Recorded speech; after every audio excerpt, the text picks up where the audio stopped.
Hey guys, good morning. So this one is just going to be a video log. I'm just going to talk about a few things. Um, one of them being that, I get hit up all the time, messages and Instagram and whatnot about people that they want to move to Hawaii or they're planning to move to Hawaii. They can't wait to move to Hawaii. Um, so basically, I just wanted to talk a little bit about that because living here, which is like anywhere, living here is hard. It's difficult. And if you're going to move here, if you're planning to move here and you legitimately want to be here and stay here, then you need to understand, there's things about living here, and everyone sees, the beaches and the green, rainforests and waterfalls, and yeah, there's a lot of beautiful things here, and it's part of what makes, being here awesome. But living here is difficult in itself. Your biggest, opponent is Mother Nature. So living on this side of the island, which is the eastern side of the Big Island, it rains a lot. I mean, it's a rainforest. It's in the name. And that is probably your one biggest thing to deal with when living here. So it's wet all the time. You have constant battle in your house, if you have a house, or whatever you're going to be living in, with moisture level, and it's really easy for mold to grow, and it gets in everything. Any kind of paper products, your clothes, if you have carpet, it can be, really bad. So you have to have a dehumidifier. And basically it runs 24/7. So if you don't have that, then yeah, you're gonna deal with the moisture. So if you have a place that gets pretty good airflow, I guess it'll help, but it's definitely not going to get rid of the moisture. So we bought a dehumidifier because we found, mold starting to grow in, it'll just grow right on the wall. So we got a dehumidifier, set it up, and when we turned it on, it tells you what the humidity is. And inside the house, the humidity level was 80%. So it's that sort of stuff, which a lot of people don't think about when they plan to move here. Another thing is, getting stuff. So furniture, let's say, which my wife and I, we came here, we pretty much sold everything before we moved here. We brought very little furniture with us. We brought like one small couch and a nightstand, or a table, TV stand, and the bed, which was just the bed, no frame or anything like that. It was just a mattress. And then trying to find furniture here is really difficult. And the furniture you do find, it's really expensive. So anything that people have, they resell on Craigslist, and they want, insane amounts of money for it. So that's the kind of stuff you need to be prepared for too. So there's a reason people move here. A lot of people move here and then they end up moving away in a year or two because they can't handle it, or it's too much, too difficult. Another issue is work. So if you're planning to come here to work, they do have jobs here. There are plenty of jobs, but they don't pay, anywhere near what the mainland pays. So I'm a technician. That's what I've been my whole life, as a technician. I've worked on a lot of different things, from rockets to boats to, surgical equipment, all kinds of stuff. So when you're a technician, you can pretty much apply that trade to anything. You just have to learn the equipment.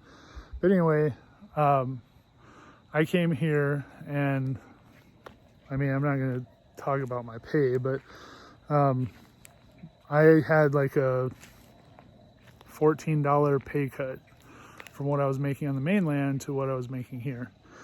And that's a lot. That's a huge cut. and it's taken some time for me to adjust to that.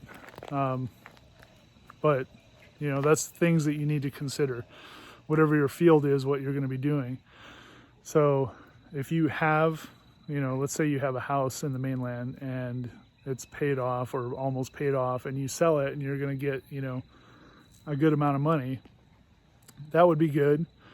When you come here, you should bring, you know, as much stuff as you can, furniture-wise. But then again, you need to have a place to put it. So when I moved here, I put all my stuff in storage, and the same thing with hey, get off of that coffee tree. Sorry. The dog messing with my tree. So I put a bunch of stuff in storage, and you know, when I finally did pull it out of storage, a lot of stuff had mold on it. So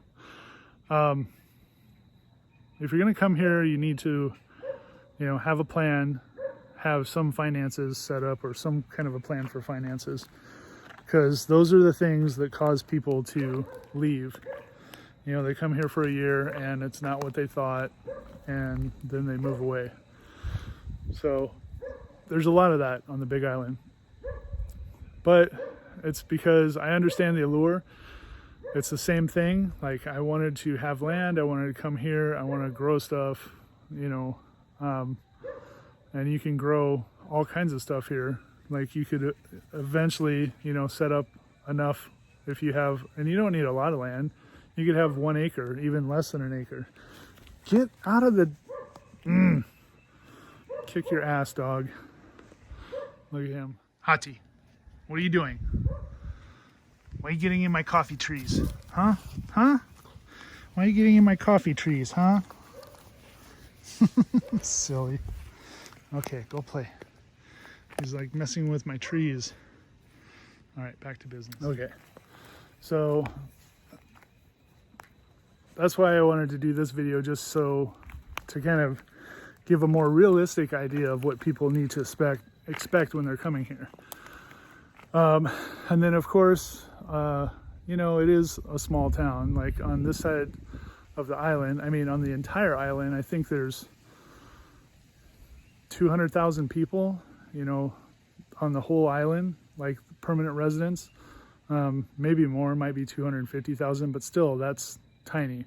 So compared to where I was, I came from Huntington Beach in California, and in my town, just my city, Huntington Beach, there was like 240,000 people.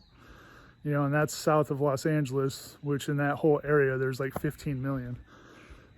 So it's a lot smaller, a lot slower, which was part of the appeal to me. Like, the, you know, the aloha spirit and the ohana feel that you get from the majority of the people here. I mean, just like anywhere, there's going to be people that are, you know, have issues or problems with you or whatever. I've never personally experienced that, and I've been coming here a long time. But I've heard stories, other people said that they had issues.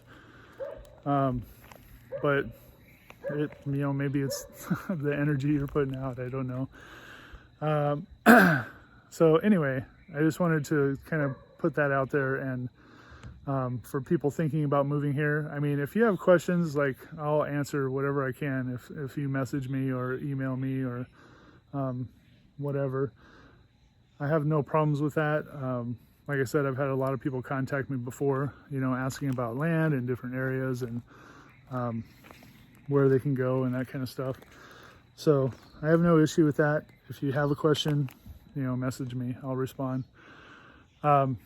And the second thing that I wanted to talk about in this video is our big property. So with any of you that have been following my videos for a little while, you know that I have, or my wife and I bought 20 acres, and that's our plan to have,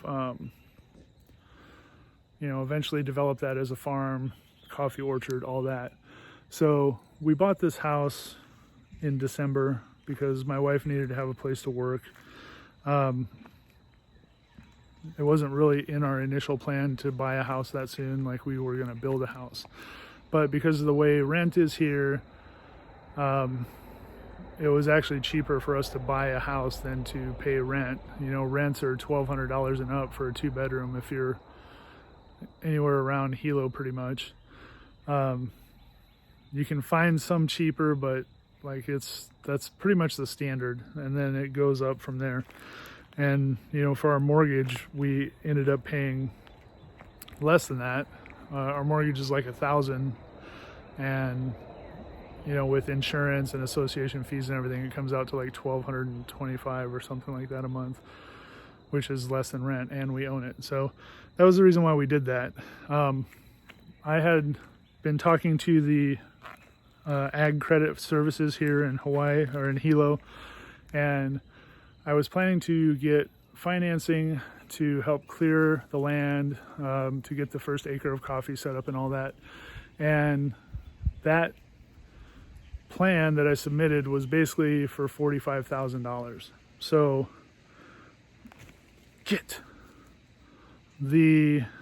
which the majority, the bulk of that cost.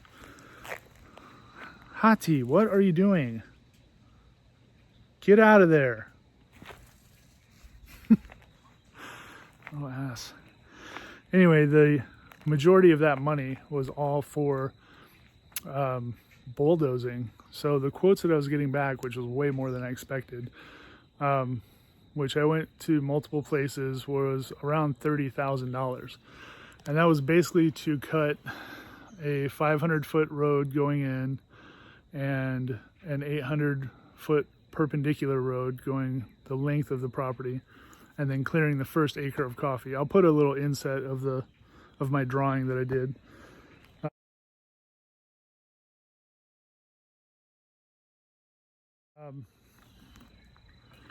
So for that part, which on the drawing it's highlighted in yellow, that part was $30,000 to cleared, leveled, and basically have, you know, cinder roads on the roads part.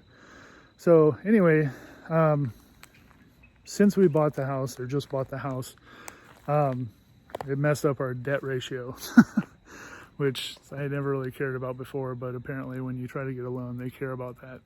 So the loan got denied, and I've made the decision, like talking with my wife, for right now, for the big property, we're going to basically shelf our plans for that for another year, till we can pay down a little bit on this house and maybe get some additional money saved up. So I'm not going to be doing anything on the big property for probably another year. But I still have a ton to do on the property here at the house. We're still going to develop this. I still want to, you know, clear the back. I want to build some paddocks. We're going to get, you know, some sheep and goats, chickens, all that type of stuff. So this is going to basically be kind of like a test run for the big property. But at the same time, we're developing this property, creating more equity. So in the long run, that'll help us out too. If we need to, you know, pull an equity loan against this property rather than getting an agricultural loan or something like that. I would prefer not to have to do that at all, but because of the situation and wanting to get stuff done in a timely manner, you know, so I'm going to have to finance some of it because some of it's just too big. I can't save up $30,000 for bulldozing. And I know people are going to say, oh, well, why don't you just have the bulldozer come out for one day? Or so those quotes were basically for 10 days of a D9 bulldozer, which is a really big bulldozer. So the guy that I was talking to mainly, he charges roughly $3,000 a day. And then there's a $750 delivery charge. So if I got one day, I would have to pay $3,750. And if I got another day, a few months later or whatever, I'd still have to pay $3,750. Whereas if I did the 10 days all at once, I'm only paying for one delivery charge. You know, who knows what might happen by the end of the year. We'll see. Like, things could change, but right now that's going to be the plan. And I know people are going to ask, Oh, don't you have like 600 coffee trees growing in a nursery? Yes, I do. That was already paid for, and that was about $1,700, $1,750, I think. So the plan right now is we're going to just pot those seedlings, and we'll continue to grow them in the backyard here at the house. So they can stay in, in the pot, and they'll be good for another year or even further, which will be fine. And all it's going to do is, I was going to have to wait a couple years before those trees would even start producing anything anyway. So it's not like it's going to change my schedule as far as like getting coffee and actually starting to, produce and roast and, distribute coffee. All that'll still happen at a relatively the same schedule. The only difference is we'll grow them in the pots a little longer. And it'll actually help the plants. Will be a little bit hardier when they go into the ground. And also the other thing too is, as opposed to being at the nursery where they're at in Hilo, they'll be out here. So where our house is, we're only a couple of miles from where the land is. So the plants will acclimate to this area, to this rainfall, to these temperatures, this altitude, all that. And then I'll further be able to, screen out plants that are, not performing well before they actually go into the ground. So that's going to be the plan. I know this video is getting really long now, so I'm going to go ahead and wrap it up. But I just wanted to say thanks, guys, for tuning in. I hope that answered some questions that people had. And I didn't want this to be like negative in any way. I'm just trying to be honest and like let people know, the challenges of living here, as awesome as it is, and like being on this island and, the environment. If you've been here before, you know what I'm talking about. And if you're planning to move here, make sure you visit here first. Like if you've never been here before, you should definitely come and spend some time here before you make a decision, because it's a big deal and it costs a lot of money. So I think I spent close to $12,000 to $15,000 moving here between shipping stuff and cars and containers and everything, airplane tickets and all that stuff. So just make your plan and make it the best one you can, and if it sounds good, then do it. So anyway, I'm going to wrap this up. It's long, way longer than I expected, but thanks for tuning in. Thanks for watching. Thanks for listening to my little rant. I guess it's not really a rant, but anyway, I'll see you guys on the next video. Thanks for stopping in. Aloha.